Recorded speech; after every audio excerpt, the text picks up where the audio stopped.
All right, we are doing Arizona Deer Draw 2023. I'm excited about this year.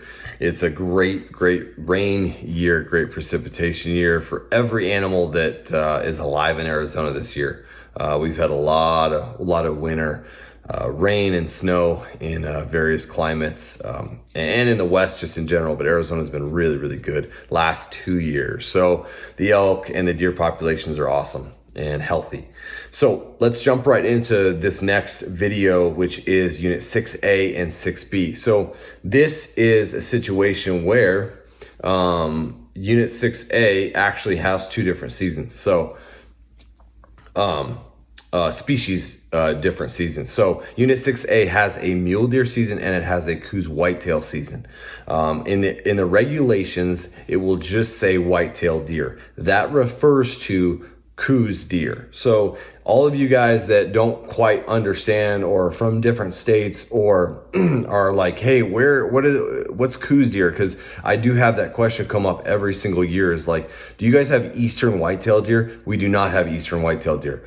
On our regulations where it says whitetail deer, that references Coues whitetail deer, the Coues subspecies of whitetail. We do not have a single eastern whitetail deer that has been reported living in Arizona. All right, so unit 6A has both a mule deer season and a whitetail season. So you have to pay attention to those, and you have to pay attention to various hunt numbers associated with each hunt. The mule deer basically, you know what, the mule deer and the whitetail are almost unit wide in 6A. They span to the very northern edge, and they all go all the way down to the southern edge of 6A. So what they really like is very similar to what I've talked about, where a lot of elk, big elk units, the deer like a little bit of buffer away from the elk populations. That goes for Coues whitetail or elk. What I've noticed is mule deer prefer to be away from the elk a little bit more than the Coues whitetail do. So I find you can find Coues deer more frequently around elk than you do mule deer. I think it's just a population, because mule deer like to be in bigger groups, especially the does, than Coues deer do. So I feel like they need a little bit more room to feed and browse and water than the Coues deer do, because Coues deer weigh half the size and they're not in really big groups. So they don't feel as their direct competitors. That's at least my outlook and kind of what I've just observed. I don't know if that's actually biologically true, but I have noticed a lot more Coues deer around the elk. The Coues deer and the mule deer, though, both prefer some of that lower country a little bit more. And that's kind of a biased statement, but they like some of that stuff that's away from the elk into the juniper country, into that southern half of 6A. And I say it's biased because I think that's where I see them more, just because you can glass it more. When you're driving the pines and kind of that northern half of 6A, north of Stoneman Lake Road, a lot of pine trees. And so you do see some deer, but you don't see the amount usually that if you're glassing big giant ranges, big giant juniper hills and getting up high and glassing. So I just think if you're a hunter, you want to go where you can be able to locate the animals. You can't hunt what you can't see. So if I'm really trying to locate a mature Coues whitetail or a mature mule deer buck, I will go into areas where I can actually see a little bit more.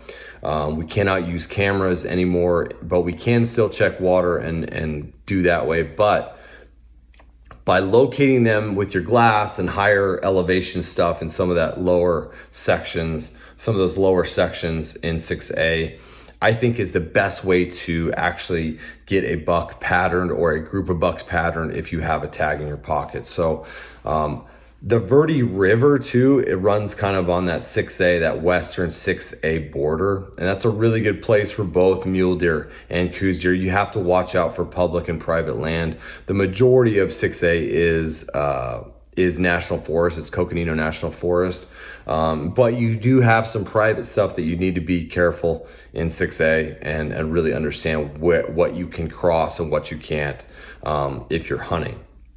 So 6B is on the western side of the Highway Unit 17 or Highway 17. So Highway 17 runs north straight up from Phoenix, and on the western side is 19A as you're coming up, and then it becomes 6B, Unit 8, 6B. Unit 6B is very different than 6A for the most part. You kind of have, it's kind of a plateau where you have these big meadows and rolling hills and some topography and ponderosa pines, and then it drops straight off into Sycamore Canyon on that southern edge. So a great place for mule deer. There's more mule deer in 6B than there is whitetail. There's a handful of whitetail that live in the steep canyons, just a handful that kind of trickle back. They kind of live in Unit 8 and Unit 19A and Unit 6B.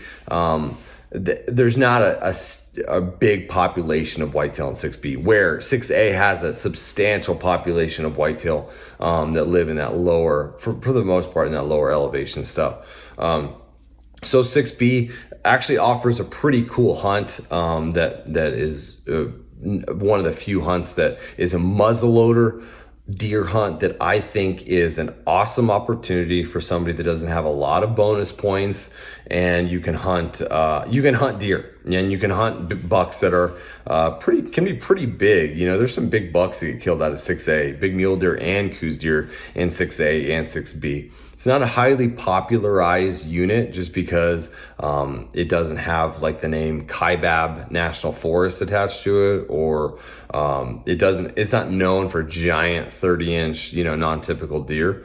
But you can shoot a really cool deer in either of those units, and specifically 6B. Like I said, there's not a whole lot of muzzleloader hunts in Arizona really for deer. It's a question I get asked quite a bit. Hey, what's a good muzzleloader hunt? There's only a handful, and they're really not that great compared to rifle hunts. And if we're talking specifically mule deer, 20B has a muzzleloader hunt. It's like, okay, but you can draw 20B with a rifle tag very easily, so it doesn't really give you that much of an advantage. That you're not hunting them during the rut with a muzzleloader either. So I like 6B just from a standpoint of you can draw it. It's in a very good season, and it's just a great place to hunt deer in general. So that's something to look out for. If you want to hunt 6B, check that out. I would choose that first over any other hunt. And 6A has some cool opportunities. They've got some cool whitetail hunts in the rut. 6A is a little bit further north than a lot of those border units for Coues deer, so you can get some pretty serious rut activity starting in 6A in late December, whereas sometimes it can be really slow down on the border. Just depends on the year. You know how it is. Depends on the region, depends on the year. So that's what I would expect, guys. For Coues deer, I would definitely, if you're shooting for a trophy Coues deer, you can definitely shoot something 100 plus inch in 6A and potentially find a straggler in 6B. For mule deer, it's more of the 151 to 180 class deer is what you're really looking for. There's some big bucks that live in some of that arid stuff, that arid country down. Some of those canyons that flow into the Verde River can hold big deer. They can hold both Coues deer and mule deer. So take a look at that. It's kind of like, if you've ever seen the topography of the Missouri breaks in Montana, you have these big breaks that often flow into these river systems in any state, in any environment that you go into, and they're great places for animals to live and live a long time. So that's a place to look for. I'm kind of going to highlight some of that stuff as I go through, as I have on the maps, and also give you an idea of the draw odds as we go along with it. So I hope that gave you an outlook on 6A. If you're looking at deer hunt there, whether it's Coues deer or it is mule deer, kind of the difference between 6A and 6B and what to expect. And there's some cool opportunities, guys. Is not going to take you a lifetime to draw these tags.